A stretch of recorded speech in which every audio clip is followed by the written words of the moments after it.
함께 일어나서 전능하신 하나님을 찬양하겠습니다.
찬양해 보좌에 앉으신 주님, 천사들과 다 함께 영광과 승리관을 쓰신 주님의 이름을 소리 높여 찬양해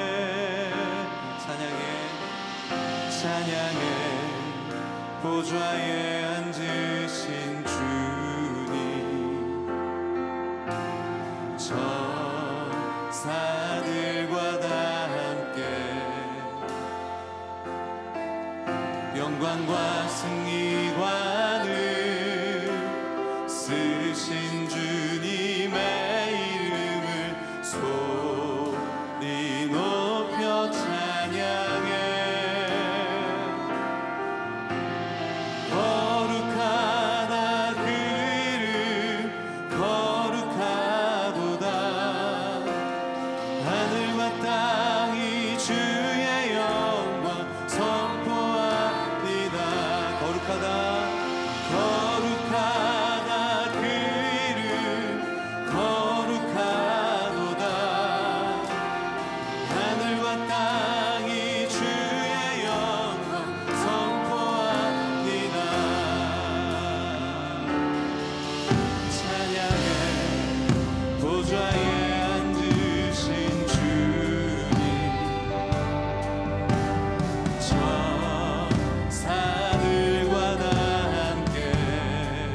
영광과 승리관을 쓰신 주님의 이름을 소리 높여 찬양해 보좌에 앉으신 주님, 천사들과 다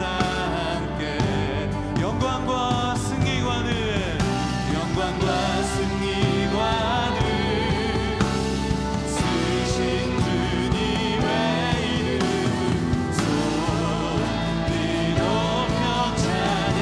함께 외쳐 가로되 거룩하다 그 이름, 거룩하다 그 이름, 거룩하도다. 하늘과 땅이 주의 영광 선포합니다. 거룩하다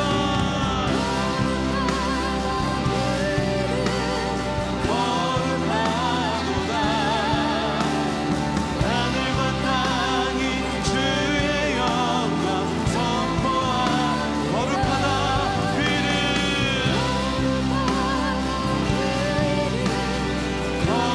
거룩하도다.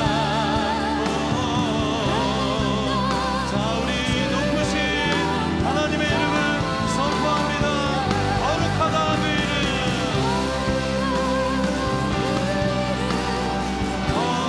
거룩하도다. 하늘과 땅이 주의 영광 선포. 거룩하다 그 이름,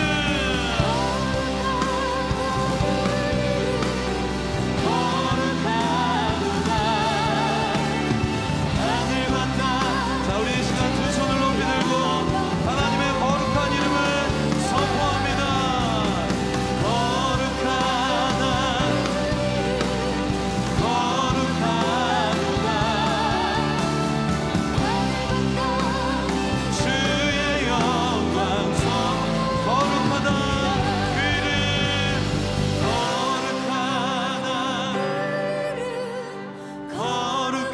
거룩하도다. 하늘과 땅이 선포합니다. 거룩하다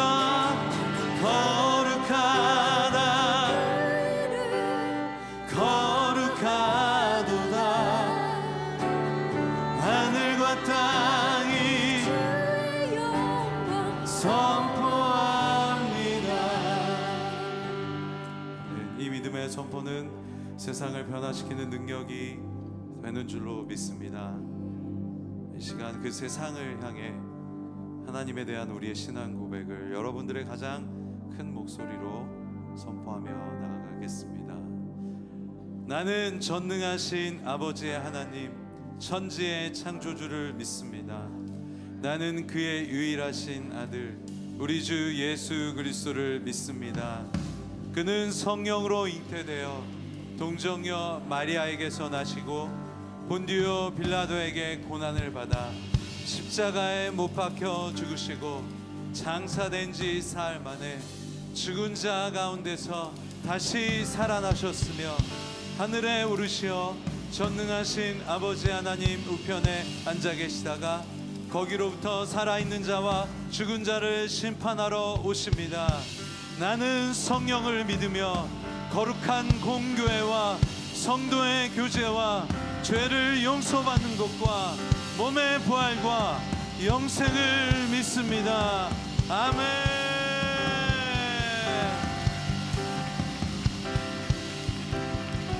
다시 한번 살아계신 하나님께 큰 박수로 영광 돌리겠습니다.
목사도 했고 어렸을 때부터 교회 다녔었어요. 어렸을 때부터 교회 다녔는데 항상 저는 누구 손에 이끌려서 억지로 다녔었어요. 근데 사실 저는 미국에 아이들 데리고 남자아이 둘 데리고 아이들 공부시키려고 그러고 왔거든요. 기러기예요.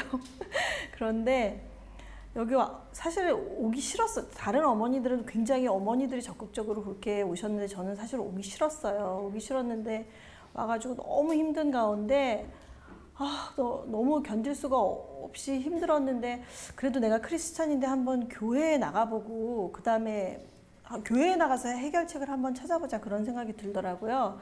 그래서 이제 제 발로 교회를 찾아온 게 사실 이게 처음이었어요. 근데 어느 날 우연치 않게 모교 여성예배에 안내팀 섬기게 됐고요. 김민정 목사님이 너무 좋은 순이 있는데 한번 들어가 보지 않겠냐고. 처음엔 시큰둥하고 그냥 그러고 다녔어요. 뭐 약속 있으면 딴 데 가고 뭐 누가 어디 가자 그러면 밥 먹으러 가자면 가고 그랬거든요. 근데 나중에 이제 그 총무님이셨다는 그분이 순장님이 되셨어요. 근데 그 여성 예배도 그렇게 섬기셨지만 또 순예배를 섬기는 그 모습이 얼마나 훌륭하시던지 정말 굉장히 감동받고 저도 너무 많이 치유되고 거기서 회복을 많이 이루어졌어요. 그래서 어느 순간 내가 보니까 제 주중 스케줄의 1순위가 순모임이 되어 있더라고요. 누가 뭐 어디 밥을 먹으러 가자 그래도 그날은 안 돼. 그렇게 하고 있는 제 모습을 제가 발견한 거예요. 그래서 저는 아무 계획도 하지 않았는데 정말 하나님이 계획하셨던 것 같아요. 그냥 하면서 그냥 이끌려갖고 사실 지난주에 양육반이 끝났어요. 그래서 정말 은혜롭게 정말 끝나고 나는 정말 교육도 필요 없고 나 혼자 믿으면 된다라고 생각을 했었는데 정말 이 교육 과정을 거치면서 느낀 것이 정말 필요했구나. 내가 정말 얼마나 잘못 생각한 게 많았고 내가 정말 내 오류에 빠져서 정말 큰일 날 뻔했구나. 내가 정말 너무 감사하고 정말 저는 사실 제 계획은 아이들을 교육하려고 왔는데 하나님의 계획은 정말 따로 있으셨구나. 나를 이렇게 교육하고 정말 한국에 있었으면 어림도 없을 일인데 정말 나 때문에 이 얼바인에 보내신 게 아닌가 그런 생각을 했습니다. 이제 이 가족 카톡방을 개설해서 하루에 뭐 한 장도 너무 길면 뭐 몇 절도 좋고 아버지하고 엄마하고 또 식구들하고 같이 성경을 읽으면서 나누고 그런 시간 가져보고 싶고요. 또 이제 한국 가서 교회 돌아가면 옛날에는 뭐 난 이것도 안 할 거야 저것도 안 할 거야 막 그랬지만 이제는 제 앞에 뭐가 주어진다면 뭐든지 순종하고 정말 다 받아들이고 또 그럼으로써 하나님이 축복 주신다는 거 알기 때문에 그리고 하나님이 저에게 들려주신 저를 회복시켜 주시겠다는 그 약속 그거를 믿고 있으니까 정말 못할 일은 없을 것 같고요. 또 나중에 또 혹시 또 지금은 이렇게 은혜가 넘쳐도 나중에 또 넘어지고 또 그럴 일이 있겠죠. 그러면 지금 이 순간을 기억하면서 또 다시 일어날 수 있는 그런 귀한 순간이 되기를 기대해 봅니다. 할렐루야. 우리 하나님께 큰 감사와 영광의 박수 드리겠습니다. 복된 주일입니다. 우리가 어저께 그저께는 선교적 교회에 대해서 우리가 함께 정말 교회됨이 무엇인가, 내가 성도됨이 무엇인가 함께 고민하는 시간 가졌었는데 우리가 이렇게 모인 이유도 하나님께서 이 시대에 생명의 씨앗을 우리에게 주셔서 우리가 세상에서 우리의 삶의 자리에서 그 생명을 전하는 삶을 살게 하시기 위한 또 축복의 자리인 줄로 믿습니다. 오늘 그 예배의 풍성한 은혜, 그 생명력을 저와 여러분이 공급받게 되기를 축복합니다. 이번 주 금요일 날, 토요일입니다. 6월 9일입니다. 저희가 몇 달에 한 번씩 이 부에나팍에 있는 더 소울스몰에서 우리 심영진 전사님 찬양 집회가 있습니다. 전사님 이렇게 생각할 때마다 정말 우리 교회뿐만 아니라 좀 더 이렇게 하나님께서 더 잘 사용했으면 하셨으면 좋겠다 늘 그런 생각인데 이번 주 토요일입니다. 여러분 토요일 날 몇 시냐면요. 이게 몇 시입니까? 제가 7시 반입니다. 그러니까 저녁을 그 더 소울스몰에서 드시면 되겠습니다. 그래서 집회도 참여하시고 또 응원도 해주시고 저희 교회 예배뿐만 아니라 오렌지 카운티에 있는 이 모든 청년들을 그 예배를 부응하기 위한 이 사역에 여러분 마음으로 함께 해주시고 기도해 주시면 좋겠습니다. 디아스포라 선교대회 한국에서 7월 말에 있는데요. 계속 모집하고 있습니다. 이번에는 그동안 저희 교회 출석하시다가 이제 한국으로 돌아가신 분들 있잖아요.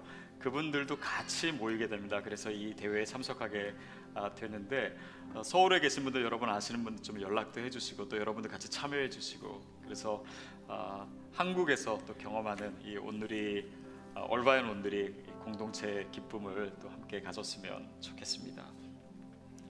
6월달 추천 도서입니다. 사랑에 이르는 신학. 근데 이 저자가 저예요. 제가 사랑이 부족한데 사랑에 대한 책을 썼네요. 네, 이 제 책을 제가 이게 추천하려니까 이게 참 어렵습니다. 근데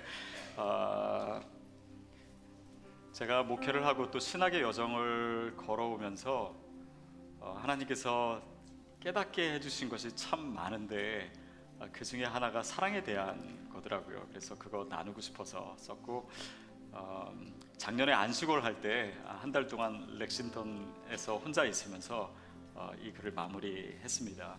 그래서 여러분에게 조금이나마 도움이 되기를 바라고 평소에 책을 안 읽으시는 분들도 이번에는 좀 의리로 읽어주셔도 되지 않을까도 싶고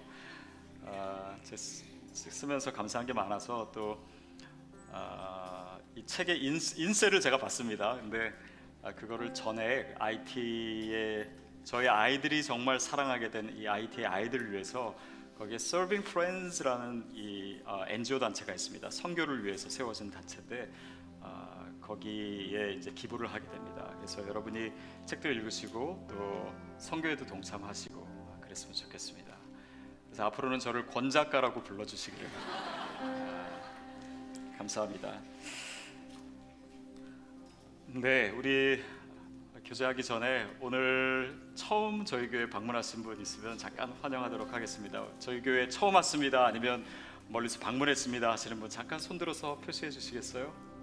네, 몇 분 계신 것 같은데 여러분 계신 것 같습니다. 우리 잠깐 일어나시면 우리 큰 박수로 환영하도록 하겠습니다. 네, 앞에, 옆에, 뒤에 새로 오신 분들, 네, 우리 이제 다 같이 일어나서 서로 환영하시고 축복하시고 교제하시고 우리 함께 환대하는 시간 갖도록 하겠습니다.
주신 하나님의 말씀 여러분 가져오신 성경책을 가지고 일어서서 함께 읽도록 하겠습니다. 요한 1서 3장 20절부터 24절입니다.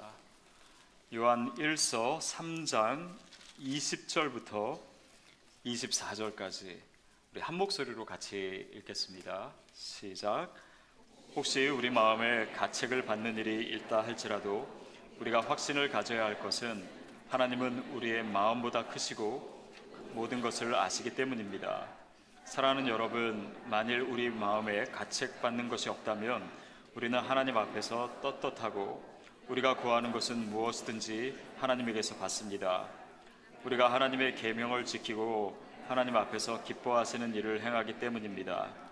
하나님의 계명은 이것이니 곧 하나님의 아들 예수 그리스도의 이름을 믿고 하나님께서 우리에게 계명을 주신 대로 서로 사랑하라는 것입니다. 하나님의 계명을 지키는 사람은 하나님 안에 있고 하나님은 그 사람 안에 있습니다. 하나님께서 우리에게 주신 성령을 통해 하나님이 우리 안에 계시는 것을 압니다. 아멘. 자리에 앉겠습니다.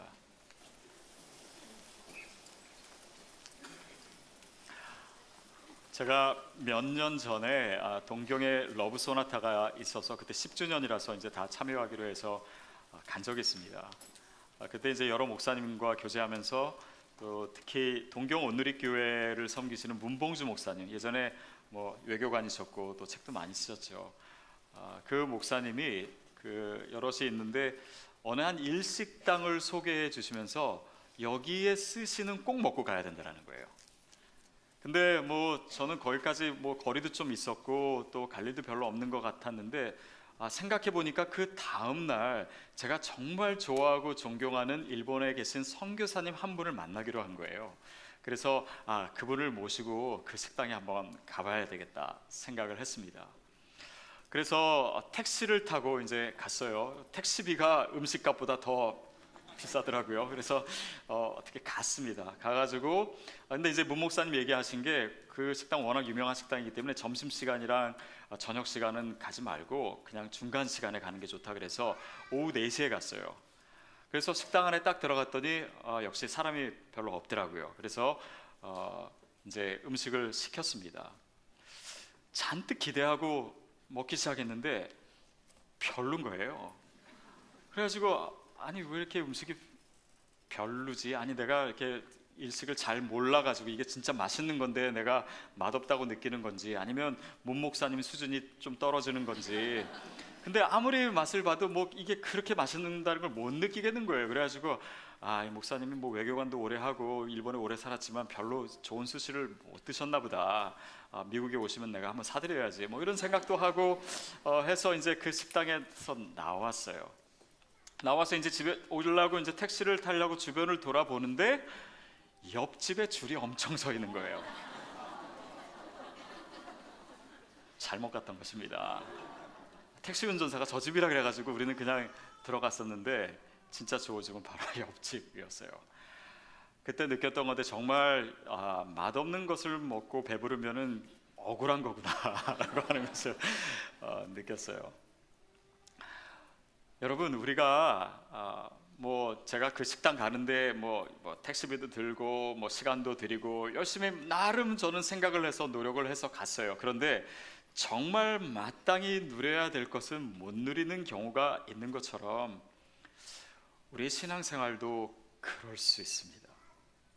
우리가 하나님을 알고 예수 그리스도를 믿고 구원을 받고 그분의 사랑을 받고 그분의 놀라운 사랑을 누리고 맛보는 것이 이 신앙생활에 있어서 얼마나 큰 축복인데 많은 성도들이 그냥 맛없는 거 먹고 정말 그 하나님 안에서 누려야 될 주님의 사랑은 경험하지 못하는 사람들이 꽤 많아요. 그리고 별로 억울해하지도 않아요.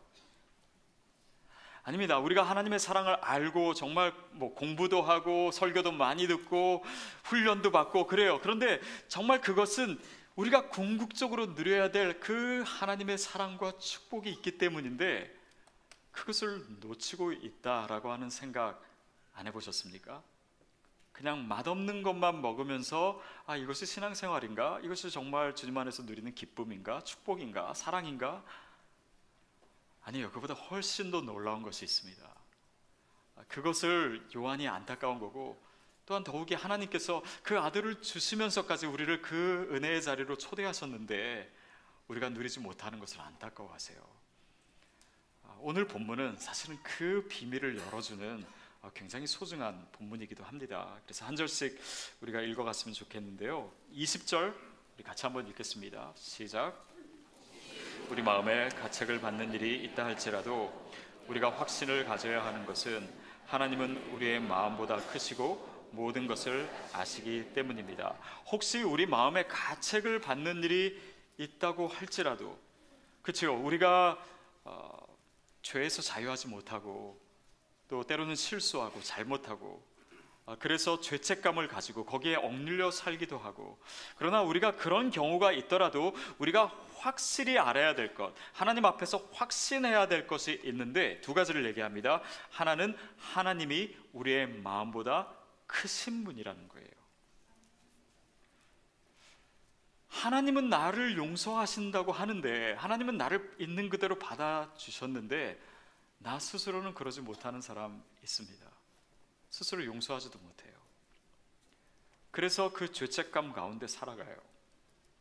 근데 이것이 꼭 내가 그래서가 아니라 다른 사람이 나를 정죄하기 때문에 그럴 수도 있습니다. 뭐 예를 들면 부모가 자녀를 정죄해서 그 의식을, 이 죄의 의식을 가지고 자란 사람도 있어요. 그리고 내가 가까운 사람이 나를 그렇게 공격하고 정죄하는 경우도 있고, 나에게 권위가 있는 어떤 사람 때문에 내가 죄책감을 안고 살아갈 수도 있습니다. 그런데 중요한 것은 누가 얘기하던 간에 내가 그 죄책감 가운데 힘들어하고 있다면 그들의 한 말, 그들의 정죄를 내가 받아들이기로 했기 때문입니다. 내가 그것을 인정했기 때문이에요. 결국은 나를 죄책감에 가둬놓는 것은요, 나 자신입니다. 궁극적으로는 사단이 우리를 공격하는 것이겠죠. 그래서 우리가 그 죄책감 가운데서 자유함을 누릴 수 있는 이 방법으로 제시된 것이 하나님이 우리의 마음보다 크신 분이다라고 하시는 거예요. 여러분 아시듯이 제가 작년에 하와이에서 DTS 훈련을 받지 않았습니까? 근데 그 일정 가운데 한 번은 이런 사건이 있었습니다. 저희 교회에도 한번 초청한 적이 있는데 워드 바이 하트라고 이제 성경을 많이 읽고 뭐 외우기도 하고 드라마도 하고 한 말씀 가지고 계속 연구함으로써 이제 그 말씀에 젖어들게 하는 그런 훈련이 있어요. 근데 그때 저희에게 주어진 본문은 요한복음 8장이었습니다. 현장에서 가늠하다가 잡힌 여인을 예수님이 용서하시는 바로 그 이야기였어요. 그 이야기를 며칠 동안 같이 읽고 같이 외우기도 하고 뭐 드라마로 만들기도 하고 설교를 듣기도 하고 그 말씀에 계속해서 저희가 젖어들어 가고 있었어요. 그리고 거의 마지막 시간에 저희가 찬송하고 기도하는 시간이 있었습니다. 근데 저는 이쪽에 있는데 저쪽에서 한 형제가 기도하는데 굉장히 큰 소리를 내는 거예요. 그냥 단지 크게 찬양하는 것이 아니라 이상한 소리를 내는 겁니다. 좀 괴성 같은 소리가 났어요. 그러다가 저희가 기도를 하고 있는데 갑자기 이 형제가 일어나가지고 책상을 뒤집어 엎고 의자를 던지고 완전히 난동을 피우기 시작하는 거예요. 보니까 이 형제가 제정신이 아닌 거예요. 제가 이쪽 끝에 있다가 그쪽으로 달려갔습니다. 저 외에도 여러 형제들이 그 형제를 잡았어요. 왜냐하면 이 형제가 뭐 가만히 있질 않기 때문에 가만둘 수가 없어가지고 뒤에서 여러 사람이 잡아가지고 이 형제를 제압하려고 했습니다. 근데 제가 그 얼굴을 보고 사실은 굉장히 놀랐어요. 얼굴이 평소에 그 형제님의 얼굴이 전혀 아닌 거예요. 눈도 완전히 뒤집혀 있고 또 혀도 돌아가 있고 평소에 볼 수 있는 모습이 전혀 아니었습니다. 그렇게 해서 간신히 그 형제를 제압해서요 땅에 눕혔어요. 그리고 여러 사람이 같이 누르고 있었습니다. 그리고 기도했어요. 그리고 시간이 조금씩 지나 옆에서는 계속 찬양하고 있고 시간이 지나고 나서 이 형제가 좀 누그러뜨려졌어요. 근데 아직도 완전히 정신을 차린 것 같지는 않은데 입에서 뭐라고 계속 중얼중얼 거리는 거예요. 근데 뭐라고 제가 가까이서 들어보니까 뭐라고 얘기하냐면 아버지 제가 안 죽였어요. 아버지 제가 안 죽였어요. 아버지 제가 안 죽였어요. 그래서 저는 순간 이 형제가 아버지를 죽였나? 이런 생각을 들었는데 아버지를 죽인 건 아니더라고요. 나중에 깨어나서 제가 얘기를 자세히 들었는데 이 형제님이 뱃속에 있을 때 탯줄이 목에 감겨 있었습니다. 그래서 어머니 배를 가르고 이 형제가 태어났어요. 그리고 형제가 자라며 어렸을 때 그 어머니가 돌아가셨어요. 근데 그 아버지가 어느 날 이 형제에게 뭐라고 얘기했냐면 이 아들에게 목을 탯줄에 감고 태어난 아이는 어미를 잡아먹는다, 이 얘기를 한 거예요. 그리고 평생 그 의식을 가지고 살아간 겁니다. 물론 이 형제도 알아요. 자기가 목에 탯줄을 감고 태어났기 때문에 어머니가 죽은 거 아니라는 것을 알아요. 그러나 그 무의식 속에 그런 죄의식이 살아 있었던 거예요. 그러니까 그 죄의식 가운데서 살다 보니까 그의 삶이 하나님과 가까워지지도 않고 여러 가지 부정적인 것들이 굉장히 많았다라고 하더라고요. 물론 아버지랑도 사이가 안 좋고, 심지어는 지금 결혼했는데 아내와도 사이가 멀어졌고, 또 이 형제가 잘못한 것도 있고, 뭐 이런 어려운 가운데 DTS에 참여한 거예요. 근데 그 시간을 통해서 하나님께서 그 마음에 있는 죄책감을 다스려 주시고 끄집어내셨어요. 그리고 정말 하나님 안에서 하나님과 가까워지는 계기가 됐고, 그 아내 된 자매랑도 그 시간에 정말 눈물로 화해를 하고, 그리고 회개하고, 그리고 자유로운 삶으로 바뀌게 됐습니다. 그 이후의 시간을 보면서 그 시간이 어떻게 큰 의미가 있었는지 그것을 그 공동체에 있는 사람들이 볼 수가 있었어요. 여러분, 죄책감이 우리를 그렇게 얽어매고 또 우리를 자유케 되지 못하게 하고, 그리고 우리 삶에 부정적인 영향을 미칠 수 있습니다. 그런데 많은 경우에 나를 용서하시고 이것이 괜찮다고 하고 계시는 그 하나님을 바라보지 못하기 때문에 우리가 아직도 거기에 얽매여 있어요. 내 감정과 내 생각과 내 판단 때문에 아직도 내가 거기 있는 거예요. 하나님은 괜찮다고 하시는데 내가 안 괜찮다고 하는 거예요. 여러분, 내가 안 괜찮다고 해서 하나님이 안 괜찮은 게 아닙니다. 내가 또한 괜찮다고 해서 하나님께도 괜찮은 것이 아니에요. 하나님은 하나님께서 판단하세요. 그 죄책감도 하나님께서 그렇게 다스리시기를 원하십니다. 거기서 우리가 기억해야 할 것은 하나님이 우리의 마음보다 크시다라고 하는 사실이에요. 그 용서의 주권은 하나님이 가지고 계시다라고 하는 것입니다. 그래서 그것을 요한이 기억하라라고 얘기하고 있는 것이에요. 로마서 8장에 그러므로 그리스도 예수 안에 있는 자에게는 결코 정죄함이 없나니 이는 그리스도 예수 안에 있는 생명의 성령의 법이 죄와 사망의 법에서 너희를 해방하였습니다. 주님 그렇게 선포하고 계십니다. 여러분, 우리가 이미 자유케 된 줄로 믿습니다. 사단이 우리를 얽어매고 있다면 그것을 푸십시오. 그리고 확실한 지식, 하나님이 우리의 마음보다 크시다라고 하는 사실 앞에 우리가 나아가셔야 됩니다. 두 번째 기억할 것이 있습니다. 그것은 20절 마지막에 그는 모든 것을 아시기 때문입니다. 이렇게 기록하고 있어요. 모든 것을 아신다. 여러분, 물론 하나님이요 우리를 잘 아세요. 또 우리가 얼마나 그분 앞에서 소중한 존재인지 하나님은 아십니다. 또 우리 삶에 어려운 것이 있고 힘든 일이 있을지라도, 또 심지어는 내가 죄를 저지를 때라도 주님은 나의 연약함을 아세요. 또 나의 불우했던 환경을 아십니다. 나의 억울함을 아세요. 그렇기 때문에 하나님은 나를 사랑으로 보고 계시고 내가 얼마나 아름다운 존재인지도 알고 계세요. 지금의 모습은 부족하고 연약하지만 앞으로 얼마나 아름다워질지, 어떻게 더 온전해질지 하나님은 다 알고 계세요. 그런 면에서 주님은 우리를 모든 것을 알고 계세요. 그런데 또한 하나님은요 우리의 죄도 알고 계세요. 우리 내면에, 다른 사람은 모르는 이 내면의 악한 동기도 알고 계십니다. 하나님, 내가 얼마나 추한지, 내가 얼마나 이기적인지, 얼마나 나밖에 모르는지도 알고 계세요. 내가 지은 죄의 실체를 하나님 알고 계세요. 내가 잊었지만 주님은 기억하실 수 있어요. 주님은 모든 것을 아십니다.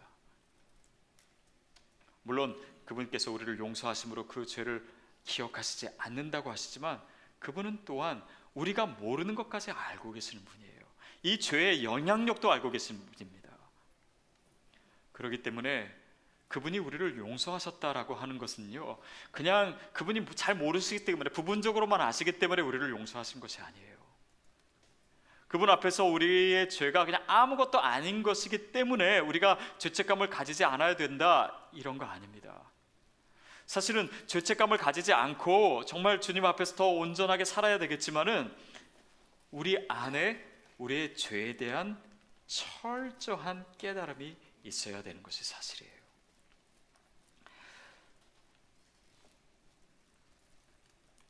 여러분, 하나님이 용서하셨으니까 우리는 죄책감을 가질 필요가 없다. 정말 그런가요? 아닙니다. 물론 우리는 여기서부터 자유해야 돼요. 그런데 거기에는 과정이 있어요. 철저하게 우리가 누구인지, 철저하게 우리가 죄인인지를 깨닫는 가운데 하나님의 용서가 우리 가운데 어떻게 주어졌는지 그것을 기억해야 됩니다. 왜냐하면 그 죄의식 속에서 그 죄책감을 가져야 내가 얼마나 죄인이고 내가 얼마나 나쁘고 내가 얼마나 하나님을 아프게 했고 나 때문에 예수 그리스도가 죽은 것이다 라고 하는 그 처절한 죄 가운데서의 절망을 경험하는 자만이 은혜의 자리로 나갈 수 있기 때문이에요. 하나님께 용서를 구할 수 있기 때문입니다. 그렇지 않은 사람은 뭐 내가 지은 죄 그렇게 뭐가 그렇게 큰 잘못이라고 내가 하나님께 용서를 구해야 되나, 하나님께서 아들 예수 그리스도를 보내셔야 되나, 이런 사람에게는요 사실은 용서가 필요가 없는 거예요. 마치 바리새인처럼 그냥 자신이 잘못되고 자신이 위선된 것은 보지 못하고 그냥 하나님 앞에서 한 행동들만 보면서 봐라 내가 저 사람들보다 낫다, 그리고 다른 사람을 비판하는 사람들은요 하나님의 용서를 구하지 않아요. 그러나 세리 같은 사람은 자신의 죄에 대해서 철저하게 절망하면서 하나님을 우러러 볼 수도 없는 그 부끄러움 속에서 주님, 저는 죄인입니다, 저를 용서해 주세요.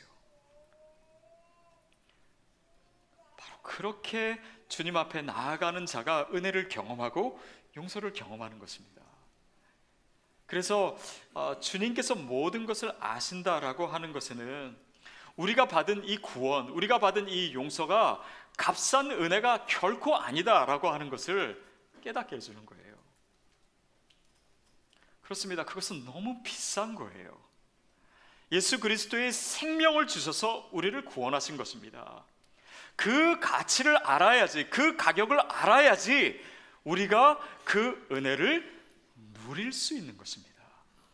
그 가치를 알아야지 우리가 그 은혜를 맛볼 수 있는 것입니다. 그것을 모르면 그냥 하나님 앞에서 내가 용서받았다라고 하는 그냥 피상적인 개념으로는 하나님의 구원을 맛볼 수가 없는 거예요. 누릴 수가 없는 것입니다. 자, 그것을 설명한 것이 21절입니다. 21절 시작. 사랑하는 여러분, 만일 우리 마음에 가책받는 것이 없다면 우리는 하나님 앞에서 떳떳하고, 물론 우리가 이 가책에서 벗어나야 되고 죄책감에서 벗어나야 돼요. 그래서 하나님 앞에 떳떳해야 됩니다. 그러나 거기에는 과정이 있다고 그랬어요. 우리가 철저하게 죄를 깨닫는 것과 우리가 죄인임에도 불구하고 하나님이 나를 용서하셨다는, 하나님이 나를 사랑하셨다라고 하는 사실을 깨닫고 그 은혜의 자리로 나아갈 때 우리가 떳떳할 수 있다라고 하는 것입니다. 자, 이것을 잘 보여주는 시편이요, 시편 51편입니다. 다윗이 밧세바를 범하고 우리아를 죽이고 그렇게 죄를 범한 다음에 하나님께 용서받는 그 시편인데요, 거기서 보면 이 패턴이 나와 있어요. 먼저는 다윗이 자기가 죄인임을 처절하게 깨닫습니다. 그게 3절 4절이에요. 우리 같이 읽어볼게요. 시작. 내가 내 죄가를 압니다. 내 죄가 나를 떠나지 않습니다. 내가 오직 주께만 죄를 지었고 주 앞에서 악한 일을 저질렀습니다. 그러니 주의 말씀이 옳으시고 주께서 순전하게 판단하실 것이면 내가 내 죄가를 압니다. 내가 그 죄가 나를 떠나지 않습니다. 내가 죄인입니다. 그것을 처절하게 느끼는 가운데 하나님께 용서를 구하고 그 용서에 대한 확신을 얻는 자리로 나아갑니다. 그게 7절이에요. 7절 시작. 우슬초로 나를 깨끗하게 하소서. 그러면 내가 깨끗해질 것입니다. 나를 씻어주소서. 그러면 내가 눈보다 희게 될 것입니다. 아니, 우슬초로 뭐 한다고 내가 깨끗게 돼요? 아니에요. 하나님께서 하시면은 내가 정결케 될 수 있음을 믿습니다. 주님께서 나를 씻으시면은 내가 눈과 같이 희게 될 줄로 내가 믿습니다. 하나님의 용서에 대해서 확신하는 거예요.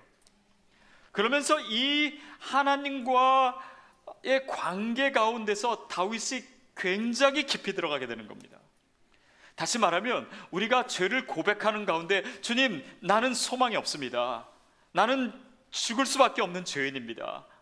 나는 이렇게 이 죄 가운데 절망할 수밖에 없는 사람입니다. 주님 도와주세요. 주님 앞에 나아가는 은혜의 자리로 나아갑니다. 자기의 모든 수치와 자기의 모든 죄를 주님 앞에 내어놓고 하나님의 은혜를 받아들이는 거예요. 주님이 내 안에 오시는 것입니다. 그 가운데 하나님께서 나를 위해서 어떤 일을 행하셨는지, 하나님이 나를 얼마나 사랑하시는지 그 사랑을 알게 돼서 하나님과 친밀한 관계가 되는 거예요. 바로 이 죄의 문제를 통해서 그렇습니다. 그래서 우리가 죄인이 아니다라고 하다든지 이 하나님의 사랑을 모르면 주님과의 친밀한 관계가 생기지가 않는 것입니다.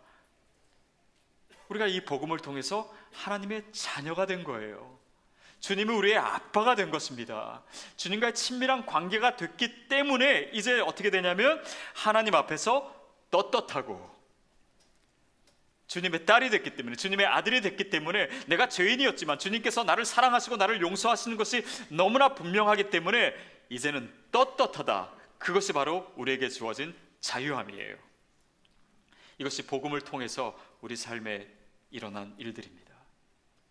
자, 근데 여기서 떳떳하고에서 머물지 않고요, 그 다음엔 자녀니까요, 하나님 앞에 우리에게 구할 것을 요구하는 자리까지 나아가게 되는 거예요. 그게 22절입니다. 시작. 우리가 구하는 것은 무엇이든지 하나님에게서 받습니다. 우리가 하나님의 계명을 지키고 하나님 앞에서 기뻐하시는 일을 행하기 때문입니다. 아까 다윗이 자기의 죄를 깨닫고 하나님의 용서에 대해서 확신했잖아요. 그 다음엔 다윗도요, 이렇게 구합니다. 하나님께 담대하게 구해요. 그게 8절부터 12절까지인데요. 시편 51편 우리 같이 읽어볼게요. 시작. 내게 기쁘고 즐거운 소리를 듣게 하소서. 주께서 부러뜨리신 뼈들도 즐거워할 것입니다. 주의 얼굴을 내 죄에서 가리시고 내 모든 죄악을 지워주소서. 오 하나님이여, 내 속에 정결한 마음을 창조하소서. 내 안에 정직한 영을 새롭게 하소서. 주 앞에서 나를 쫓아내지 마시고 주의 성령을 내게서 걷어가지 마소서. 주의 구원의 기쁨을 내게 회복시켜 주시고 주의 자우른 영으로 나를 붙들어 주소서. 요구하는 거예요. 왜? 하나님이 나를 용서하셨습니까? 하나님이 내 아버지 되시니까. 그 관계에 대한 확신 때문에 요구하는 것입니다. 저희 집 아이들 보니까 첫째, 둘째는 별로 안 그런데 이 막내는요, 맨날 뭐를 사달래요. 뭐 자기가 뭐 칭찬받을 거 있을 때도 뭐 사달라 그러고, 아니면 뭐 꾸중 받았을 때도 뭐 잘한 거 없을 때도 사달라고 하고, 뭐 마켓 가면 뭐 사달라 그러고 맨날 뭐 사달래요.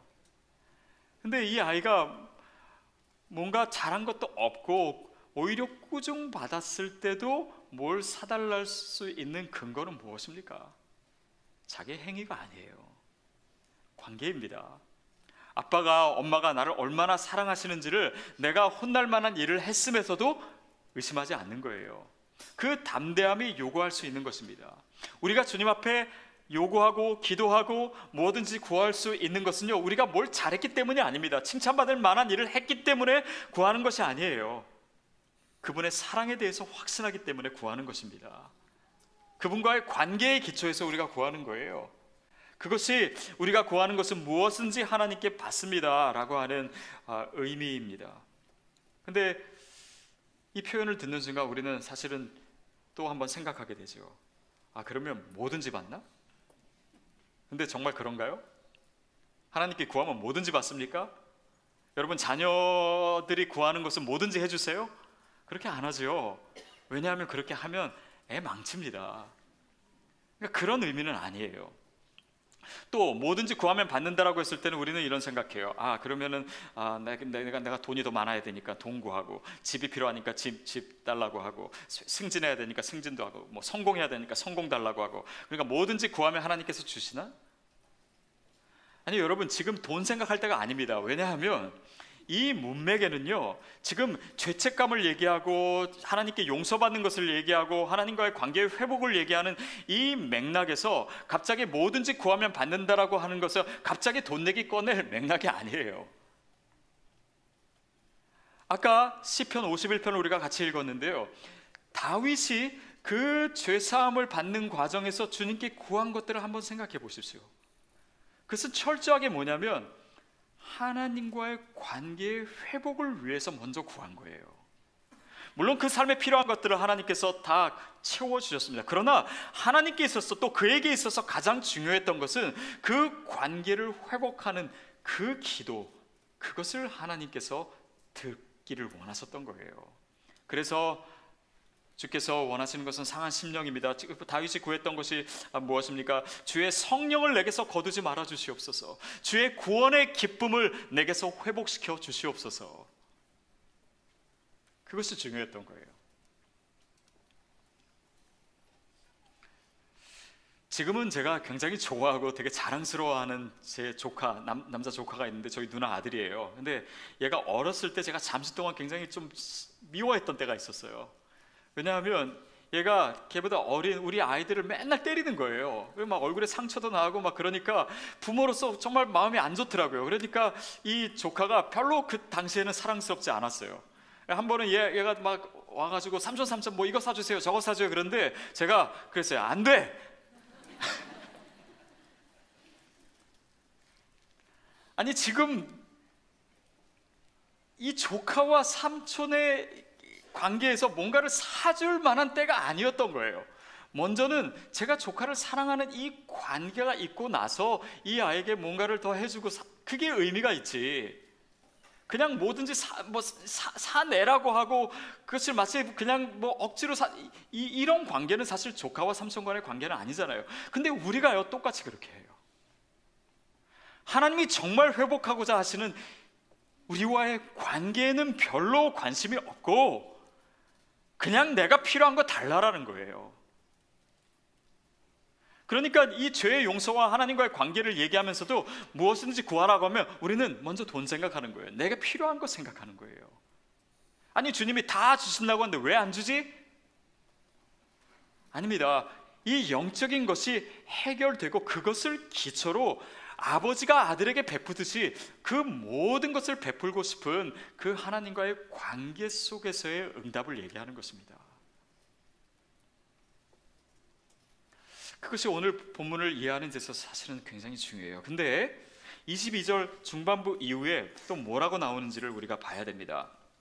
뭐라고 하냐면 우리가 뭐든지 하나님께서 받습니다 이렇게 얘기한 다음에 우리가 하나님의 계명을 지키고 하나님 앞에서 기뻐하시는 일을 행하기 때문입니다. 우리가 하나님 앞에서 계명을 지키고 그가 기뻐하시는 일을 행하기 때문입니다. 딱 이걸 읽는 순간 그럼 그렇지, 하나님이 그냥 주실 리가 없지, 뭔가 계명을 지키고 그리고 하나님이 기뻐하시는 일을 행했기 때문에 주시는 것이지 라고 생각한다면 사실은 이 본문을 오해한 거예요. 왜냐하면 우리의 기도의 응답은요 우리가 한 선한 행동이나 우리가 한 순종에 대한 보상으로 주어지는 것이 결코 아니기 때문입니다. 어디에 근거예요? 하나님과 우리의 관계예요. 그분의 사랑에 근거합니다. 그분의 전적인 은혜에 근거해서 우리에게 주신다는 것이지 우리가 뭔가를 했기 때문에 주신다라고 하면은 그 기도를, 하나님의 은혜를, 하나님이 행하신 모든 것들을 우리가 왜곡하게 되는 것이에요. 자, 그러면 이 말은 무슨 의미입니까? 사실은 주님의 계명을 지킨다는 거, 어떻게 우리가 주님의 계명을 다 지켜요? 하나님이 기뻐하시는 일을 행해야지. 그러면 어떻게 우리가 항상 주님이 기뻐하시는 일만 행합니까? 그런 불가능한 조건을 내보이면서 하나님 모든 것을 해주시겠다고 하면 도대체 우리로 하여금 어떻게 하라는 거예요? 근데 그것을 해석해주는 구절이 바로 그 다음에 있습니다. 23절이에요. 23절 시작.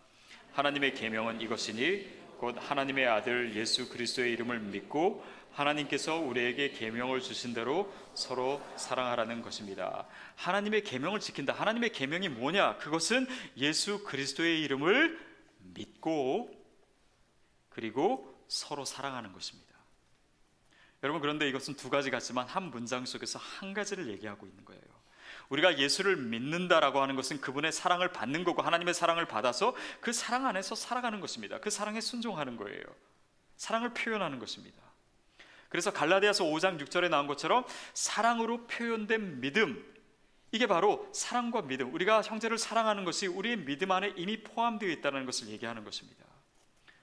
계명을 지킨다라고 하는 것은 우리가 믿음을 가졌기 때문에 서로 사랑하라. 예수님께서 요한복음 13장에서 세 계명을 주셨잖아요. 우리가 서로 사랑하라. 그 계명을 얘기하는 것입니다.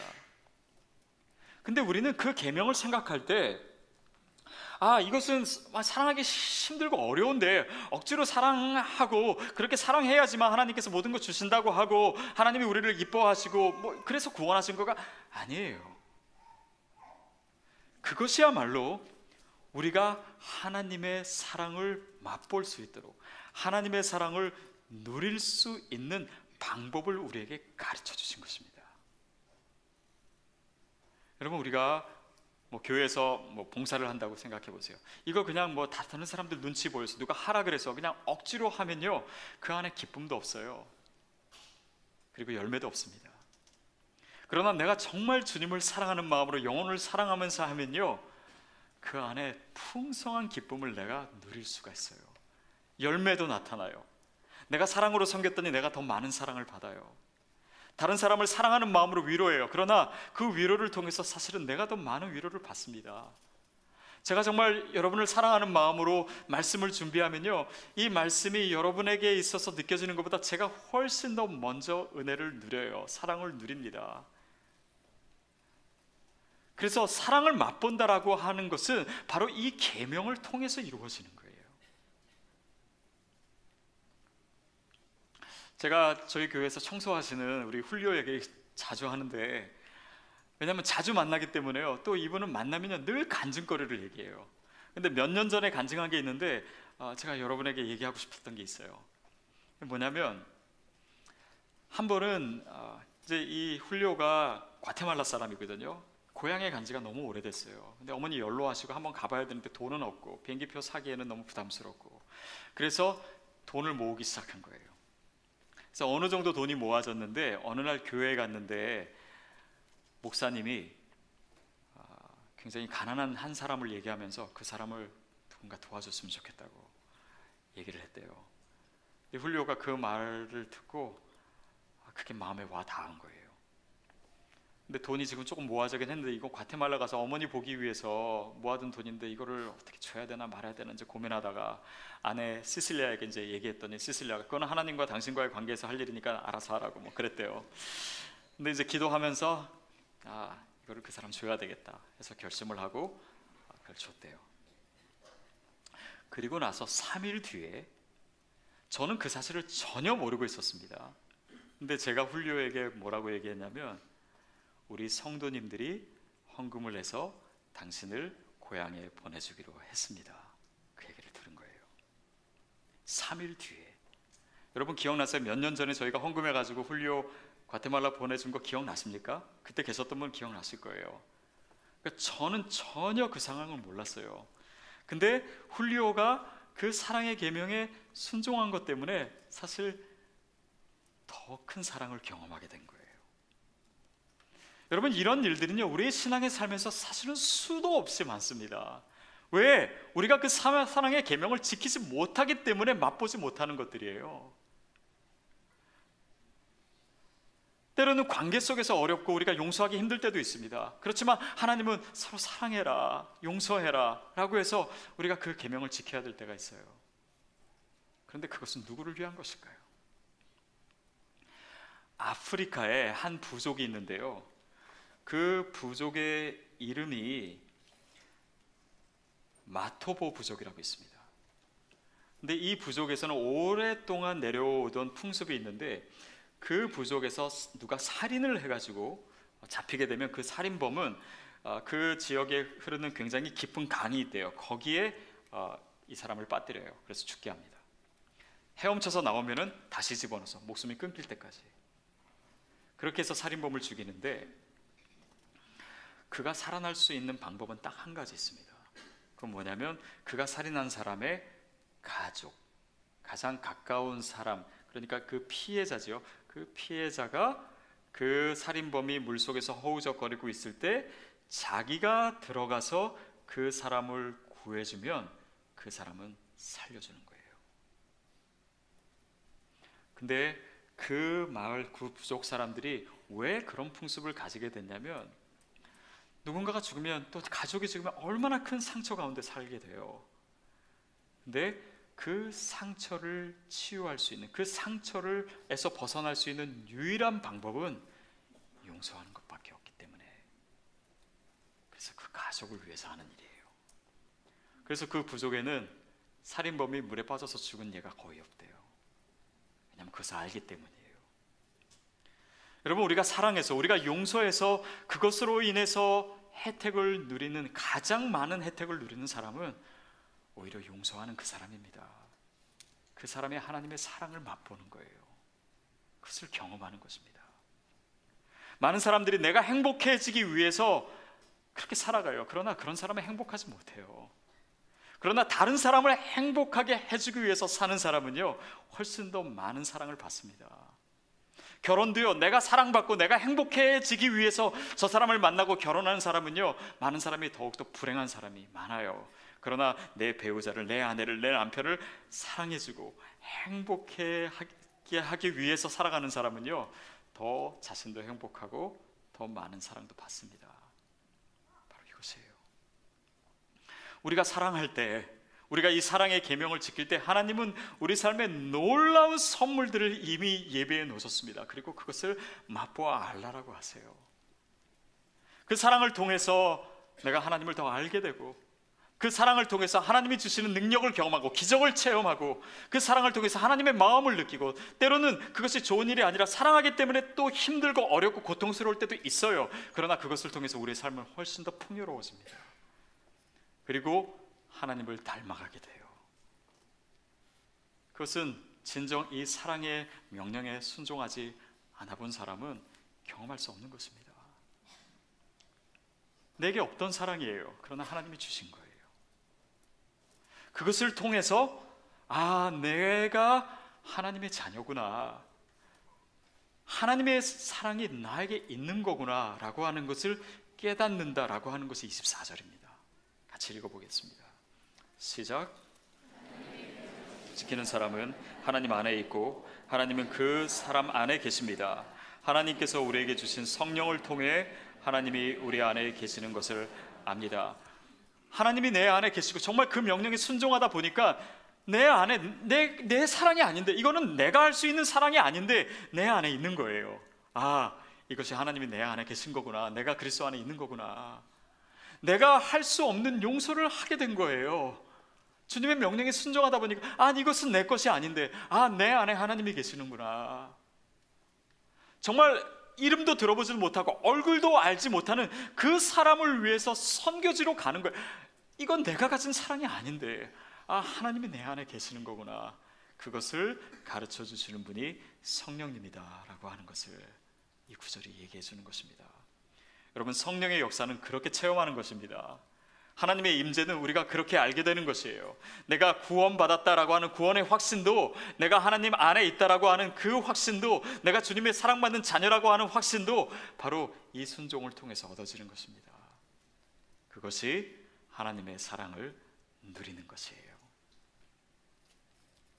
경험하지 않은 사람은 절대 알 수 없는 비밀입니다. 여러분, 언제까지 맛없는 음식 먹고 배부르다고 하실 거예요? 진짜 복음의 본질, 하나님의 사랑을 체험하지 않고 나 예수 믿는다, 난 크리스찬으로 살아간다, 그거 아닙니다. 사랑하는 여러분, 오늘 이 시간이 우리의 삶의 신앙에, 우리의 삶에 있어서 전환되는 계기가 되기를 축복합니다. 어떻게 해요? 하나님의 사랑을 누리는, 하나님의 사랑을 맛보는, 그 하나님의 크신 사랑을, 그 높이와 깊이와 넓이와 길이를 날마다 체험하는 저와 여러분이 되기를 주님의 이름으로 축복합니다. 우리 같이 일어서서 기도하겠습니다.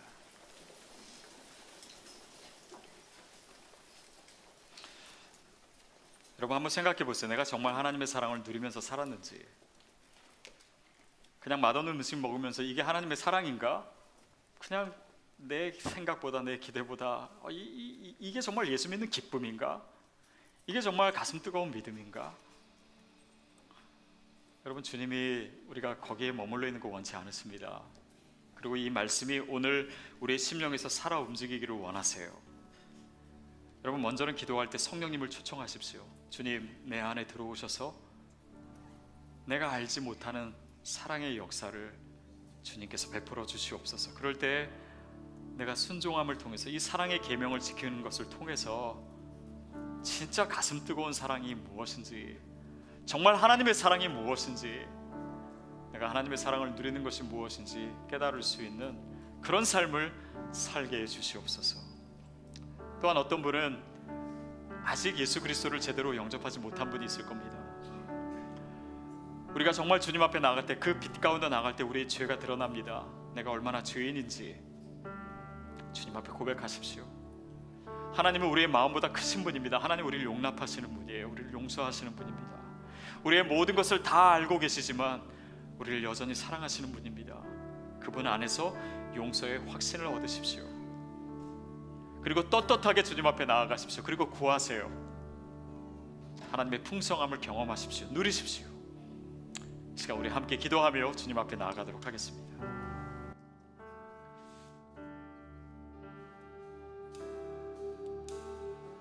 주님 역사해 주시옵소서. 하나님 우리 입술의 기도를 주님 들어주시옵소서. 성령님 임하여 주시옵소서. 성령님 강하게 임하여 주시옵소서. 성령님 충만하게 임하여 주시옵소서. 우리 심령 가운데, 그 메마른 심령 가운데 주님 임하여 주시옵소서. 그리고 가르쳐 주시옵소서. 하나님 우리를 얼마나 사랑하시고 얼마나 크신 분인지, 하나님 우리의 모든 것을 다 아시는 분이시지, 오늘도 여전히 나를 기뻐주고 사랑하시는 분이라는 걸 내가 알기에 간구합니다. 떳떳하게 담대하게 자유함으로 주님 앞에 나아갑니다. 성령님 임하여 주시옵소서. 성령 임하여 주시옵소서. 주님, 내가 하나님의 사랑을 모르고 택하고 왔습니다. 내가 하나님의 사랑을 누리지 못했습니다. 그러나 이제는 정말 주님의 사랑을 누리기를 원합니다. 성령님 도와주시옵소서. 내가 구하는 것은 무엇인지 하나님께서 주시라고 합니다. 하나님 주님과의 관계가 먼저 회복되기를 원합니다. 그리고 나서 정말 주님 앞에서 누려야 될 그 용서와 그 기쁨과 그 감격과 그 하나님의 사랑을 내가 누리기를 원합니다. 성령님 역사하여 주시옵소서. 성령님 임하여 주시옵소서.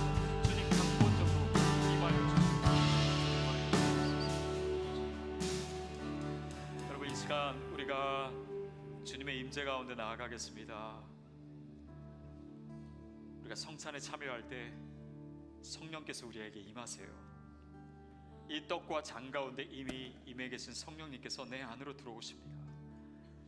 우리 안에 없었던 하나님의 사랑을 부어주실 거예요. 성령의 임재를, 성령의 역사를, 성령의 사랑을 우리에게 부어주시기를 갈급해 하는 마음으로 성찬에 참여하십시오. 여러분, 자유롭게 예배하십시오. 찬양하시고 기도하시고 하나님께 집중하시고 다른 사람이 아닌 하나님께 집중하십시오. 그리고 이 시간을 통해서 주님을 만나는, 주님을 체험하는, 하나님의 사랑을 맛보는 특별한 시간이 되기를 축복합니다. 우리 주님께 함께 나아가도록 하겠습니다.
참된 평안과 위로 내게 주신 주 예수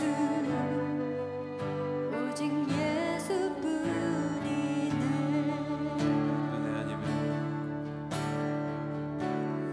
은혜 아니면 살아갈 수가 없네.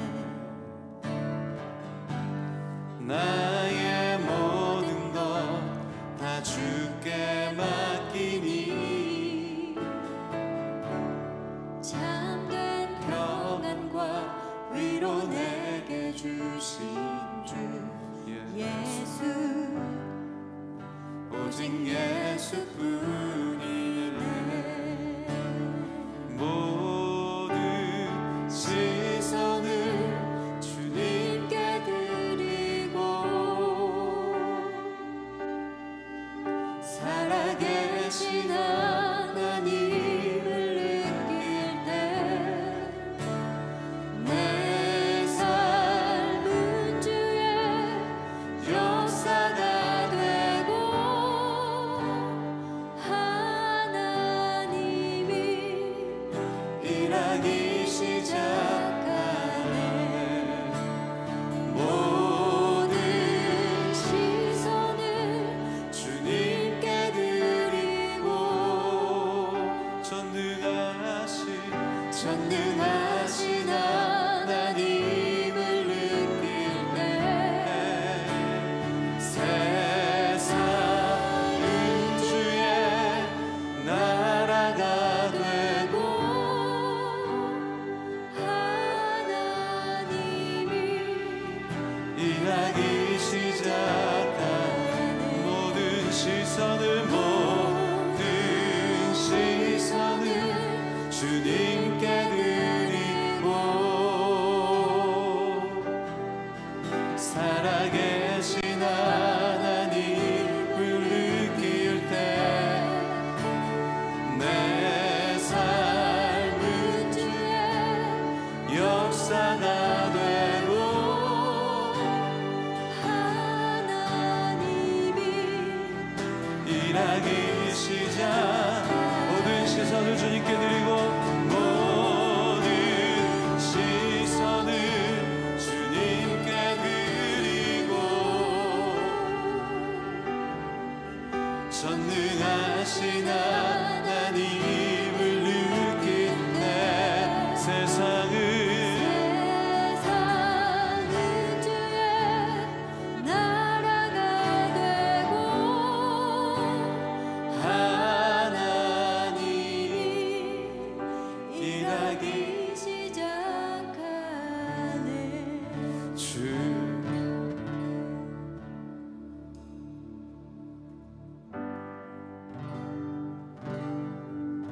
함께 일어나서 찬양하겠습니다. 내 눈 주의 영광을 보네. 우리 군대 계신 주님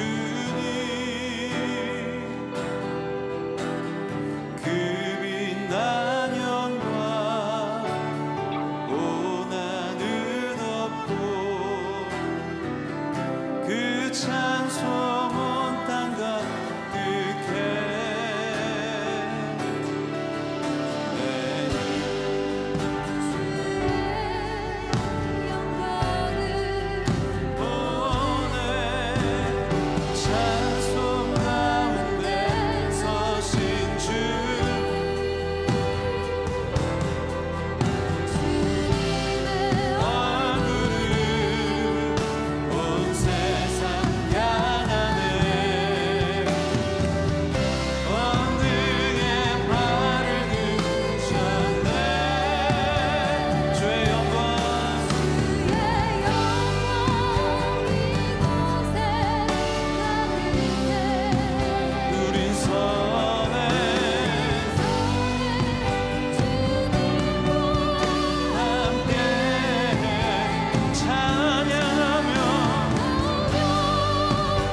영광을 바라봅니다. 내는 주의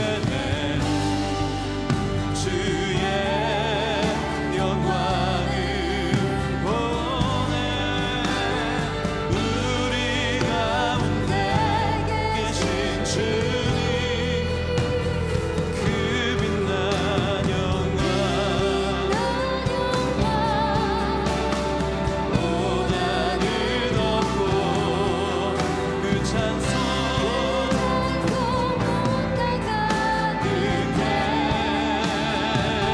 내는 주의 영광을 보내. 주의 영광을 보내.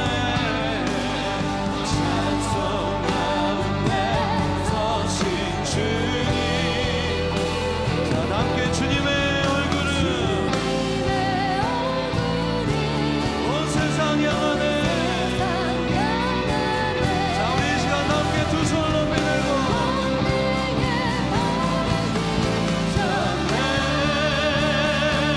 주의 영광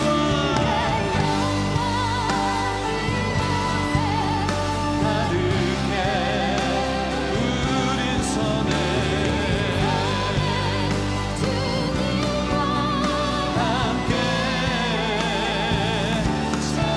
찬양하며 우리는 전진하리. 모든 영광 주볼 때까지 주의 영광 이곳에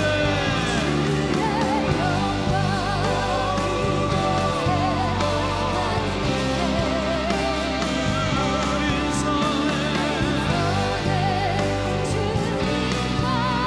함께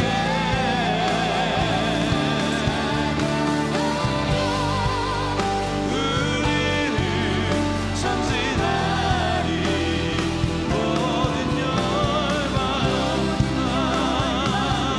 자, 우리 다시 한번 온 세상에 외칩니다. 주의 영광 온 세상에 온 열방에 선포합니다. 우리 손에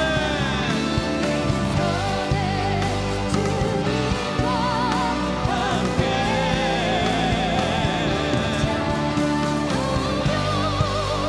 우리는 전진하리. 자, 여러분의 가장 큰 목소리로 온 세상에 외치도록 하겠습니다. 주의 영광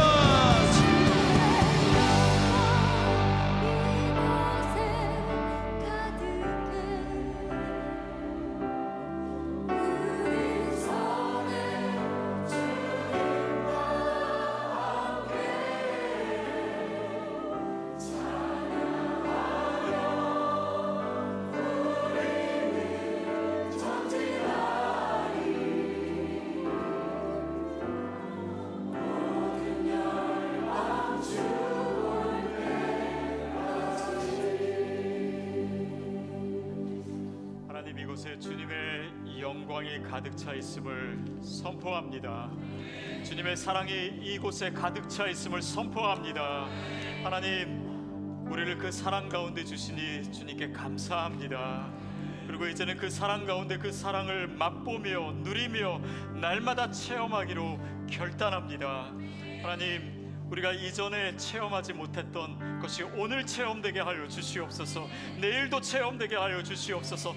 날마다 그 사랑 가운데 거하며 그 하나님의 사랑의 그 크심과 그 높이와 깊이를 날마다 체험하며 감격하며 기뻐하며 주님을 노래하는 우리의 삶이 되게 하여 주시옵소서. 그 기쁨을 만끽하는 주의 자녀들 되도록 주님, 주의 말씀으로, 주의 임재로, 주의 성령으로 늘 동행해 주실 줄 믿습니다. 주님의 은혜에 감사해서 우리의 마음을 드리고 우리의 삶을 드리고 우리의 예물을 드리고 우리의 모든 것을 드려 주님 앞에 헌신합니다.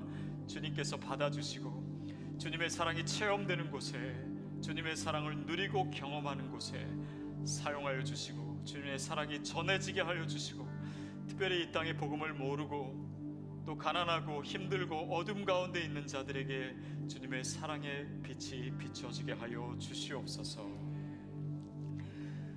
지금은 우리 주 예수 그리스도의 은혜와 하나님 아버지의 그 놀라우신 사랑하심과 성령님의 역사하시며 교통하시며 내주하심이 오늘 그 주님의 사랑을 단지 알 뿐만 아니라 날마다 체험하며 누리며 또 그 사랑을 만끽하며 살아가기로 결단하고 또한 그 사랑의 계명을 지켜가는 우리 모든 주님의 자녀들 머리 위에 또 열방에서 복음을 전하는 우리 선교사님 위에 우리의 조국 대한민국과 이 땅 미국과 온 열방 위에 지금부터 영원까지 함께 하시기를 간절히 축원하옵나이다. 아멘.